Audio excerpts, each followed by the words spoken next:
എല്ലാവർക്കും നമസ്തേ. ഇന്ന് വാസ്തുശാസ്ത്രമാണ്. പലരും വിളിച്ച് ചോദിക്കുന്ന ഒരു ചോദ്യം വളരെ പ്രധാനപ്പെട്ടതാണെന്നുള്ളത് കൊണ്ട് ഇതൊരു പോസ്റ്റായിട്ട് ചെയ്യാൻ തീരുമാനിക്കുകയാണ് ചെയ്തത്. വളരെ പ്രധാനപ്പെട്ടതാണ്. ഒരുപാട് പേർക്ക് ഈ പോസ്റ്റ് കൊണ്ട് ഗുണം ലഭിക്കുകയും ചെയ്യും. ചോദ്യം ഇതാണ്: വാടക വീടിൽ വാസ്തു നോക്കേണ്ടതുണ്ടോ?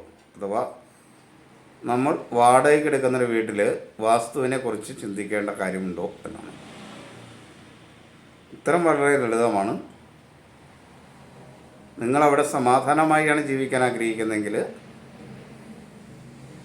നോക്കുന്നത് തന്നെയാണ് നല്ലത് എന്നാണ്. ഇന്ത്യൻ നിയമം അനുസരിച്ച് വാസ്തുശാസ്ത്രം നോക്കണമെന്ന് യാതൊരു നിയമവുമില്ല. അതുകൊണ്ട് നിയമപരമായി അത് നോക്കേണ്ട യാതൊരു ബാധ്യതയും ആർക്കും ഇല്ല.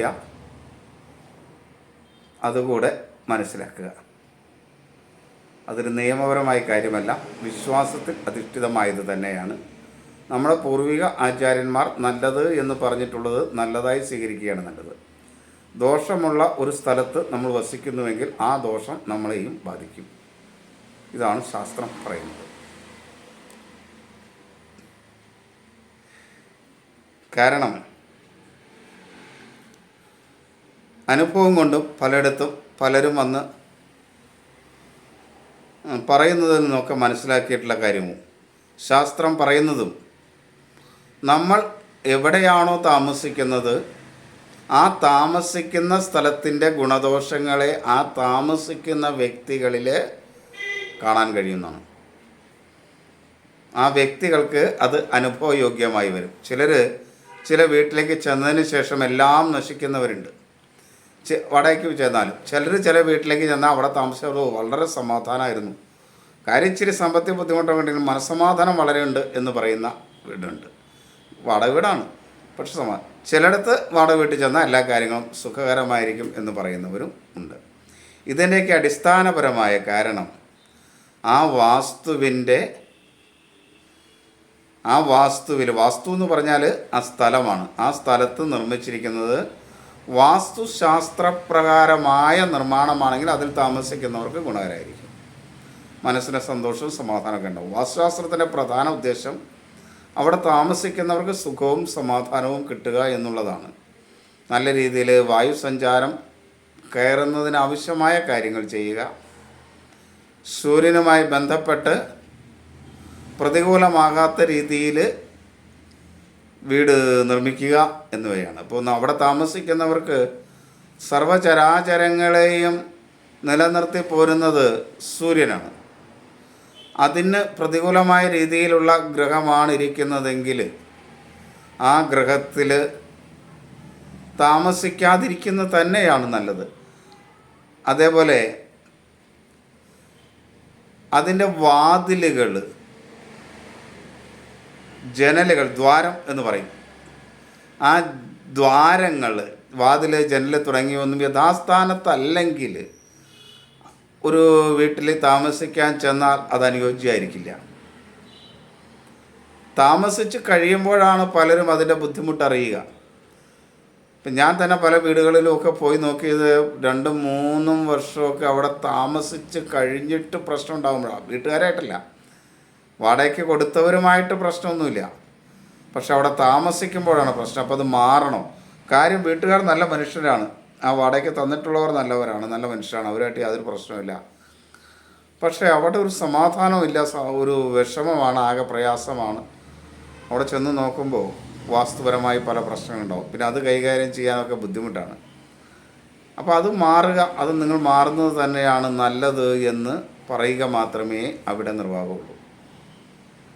അപ്പോൾ എപ്പോഴും നമ്മൾ ശ്രദ്ധിക്കേണ്ട കാര്യം, നമ്മൾ വാടകയ്ക്കാണെങ്കിലും സ്വന്തമായിട്ട് നിർമ്മിക്കുകയാണെങ്കിലും നമ്മുടെ പൂർവികരായ ആചാര്യന്മാർ നമുക്ക് നല്ലതിന് വേണ്ടി പറഞ്ഞു തന്നിട്ടുള്ളവയെ സ്വീകരിക്കുന്നത് തന്നെയാണ് നല്ലത്. അതിനകത്ത് അടിസ്ഥാനപരമായ മാറ്റങ്ങൾ വരുത്താതെ, അതിൻ്റെ ചുറ്റളവുകളിൽ മാറ്റങ്ങൾ വരുത്താതെ, മരണക്കണക്കിൽ കിടക്കുന്ന ഒരു ചുറ്റളവിൽ ആരോഗ്യമുണ്ടാകണം എന്ന് പറഞ്ഞാൽ നടക്കില്ല. ആ വീട് മരണക്കണക്കിലാണെങ്കിൽ ആ വീടിൻ്റെ അടുക്കള മരണക്കണക്കിലാണെങ്കിൽ ആ വീട്ടിൽ ആരോഗ്യമുണ്ടാകണം എന്ന് പറഞ്ഞാൽ ഒരു രീതിയിലും സാധ്യമാവില്ല. ആരോഗ്യപരമായ പല പ്രശ്നങ്ങളുണ്ടാവും. ഇപ്പോൾ പലരും അടുക്കളയൊക്കെ വലുതാണോ, വലുതുണ്ടാക്കാൻ പറ്റുമെന്നാണ് നോക്കുക.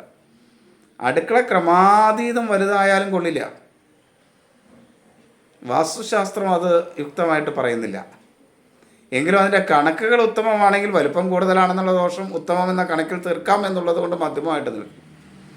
വലിയ ഒരു അടുക്കളയൊന്നും അല്ല ശരിക്കും. അടുക്കള എന്ന് പറഞ്ഞാൽ പാകം ചെയ്യുന്നതിന് വേണ്ടിയുള്ളതാണ്. അത് ആ ഒരു കർമ്മം മാത്രം അവിടെ നടന്നാൽ മതി.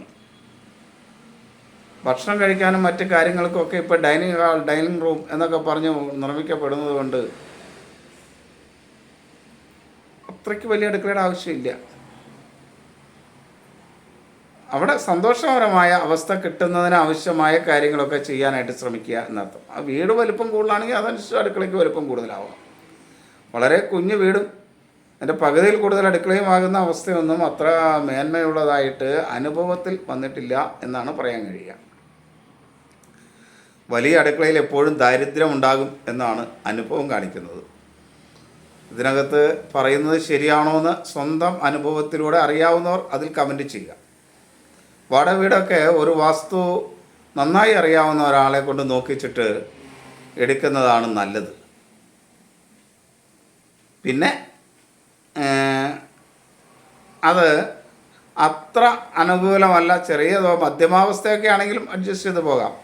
വളരെ ദോഷമുള്ള മരണക്കണക്കിലൊക്കെ കിടക്കുന്ന വീടുകളാണെങ്കിൽ ആ കണക്കുകൾക്ക് മാറ്റം വരുത്താതെ അവിടെ ആര് ജീവിച്ചാലും, ജീവികളാണെങ്കിലും മനുഷ്യരാണെങ്കിലും മറ്റേതെങ്കിലും ജീവികളാണെങ്കിൽ പോലും അവർക്ക് ഒരു സുഗമവുമാകില്ല. അതിൻ്റെ വാതിലുകൾ വളരെ കറക്റ്റാണെന്ന് നോക്കണം. പ്രത്യേകിച്ച് കിണർ വളരെ അനുകൂലമായ സ്ഥാനത്താണെന്ന് നോക്കണം. ഏറ്റവും പ്രധാനമായിട്ടും ഒരു കുടുംബത്തിലെ ജീവിതത്തിലെ ഏറ്റവും പ്രധാനമായി അവൻ്റെ ആരോഗ്യത്തെ സംരക്ഷിച്ചു പോകുന്ന രണ്ട് കാര്യങ്ങൾ, ഒന്ന് കിണറും രണ്ട് അടുക്കളയുമാണ്. ഇതിൻ്റെ രണ്ടിൻ്റെയും സ്ഥാനം എങ്ങനെയാണ് എന്ന് നോക്കണം. വളരെ പ്രധാനമായിട്ട് നോക്കണം. അത് രണ്ടും അനുകൂലമാണെങ്കിൽ ബാക്കി കാര്യങ്ങൾ അല്പം പ്രതികൂലമായാലും സമാധാനമുണ്ട്.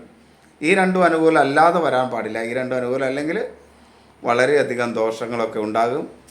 അതേപോലെ ചില ഉപഗ്രഹങ്ങൾ ചില വീടുകൾക്ക് വളരെ ദോഷമുണ്ടാക്കും. അപ്പോൾ ഉപഗ്രഹങ്ങളുടെ സ്ഥിതിയും ആ വീടുകൾ ഉണ്ടെങ്കിൽ, വാടക കിടക്കുന്ന വീടുകളിൽ ഉപഗ്രഹങ്ങൾ ഉണ്ടെങ്കിൽ അതിൻ്റെയും സ്ഥിതി വളരെ ശ്രദ്ധയോടെ കൂട്ടേണ്ടതാണ്. ഇതൊന്നും മരണക്കണക്കിലോ അല്ലെങ്കിൽ അങ്ങനെയുള്ള ദോഷകരമായ കണക്കുകളിലോ ഒന്നും വരാതിരിക്കാനായിട്ട് പ്രത്യേകം ശ്രദ്ധിക്കേണ്ടതാണ്. ഇങ്ങനെ ശ്രദ്ധിച്ച് വീടെടുക്കുന്നത് തന്നെയാണ് നല്ലത്. അതിന് മറ്റാരുടെയെങ്കിലും നന്നായിട്ട് അറിയാവുന്ന ഒരാളുടെ സഹായം തേടുക. പിന്നെ അത് സ്ഥിരമായി നമ്മളതിനകത്ത് ഉപയോഗിക്കുന്നില്ല, കുറച്ച് കഴിയുമ്പോൾ അവിടുന്ന് മാറണമെന്ന ബോധത്തോടെ തന്നെയാണ് നമ്മളവിടെ പോകുന്നത്. എങ്കിലും അവിടെ താമസിക്കുന്നിടത്തോളം കാലം നമുക്ക് വലിയ പ്രയാസങ്ങൾ ജീവിത സാഹചര്യങ്ങളിൽ ഉണ്ടാകാതിരിക്കാൻ ആവശ്യമായ മുൻകരുതലുകൾ വാസ്തുശാസ്ത്രപ്രകാരം എടുക്കുന്നത് നിങ്ങളുടെ ജീവിതത്തെ സുഗമമാക്കാൻ നന്നായിരിക്കുമെന്ന് തന്നെയാണ് ഈ ചോദ്യത്തിൻ്റെ ഉത്തരമായിട്ട് എനിക്ക് പറയാനുള്ളത്. നിങ്ങളുടെ അനുഭവങ്ങളെല്ലാം ഇതിൽ കമൻറ്റ് ചെയ്യുക. ഇത് സത്യസന്ധമാണ് എന്ന് 100% വിശ്വസിച്ചുകൊണ്ട് തന്നെയാണ് ഞാൻ ഈ പോസ്റ്റ് ഇട്ടിരിക്കുന്നത്. എൻ്റെ അനുഭവത്തിൽ ഒരുപാട് പേര് പറഞ്ഞിട്ടുള്ള കാര്യങ്ങളാണ് ഞാൻ ഈ അനുഭവവുമായിട്ട് ബന്ധപ്പെടുത്തിക്കൊണ്ട് തന്നെയാണ് ഇത് ഇട്ടിട്ടുള്ളത്. വാസ്തുശാസ്ത്രം പറയുന്ന കാര്യങ്ങളാണ് ഇട്ടിട്ടുള്ളത്. എന്ത് കാര്യത്തിനും ദൈവാധീനവും വളരെ പ്രധാനപ്പെട്ടതാണ്.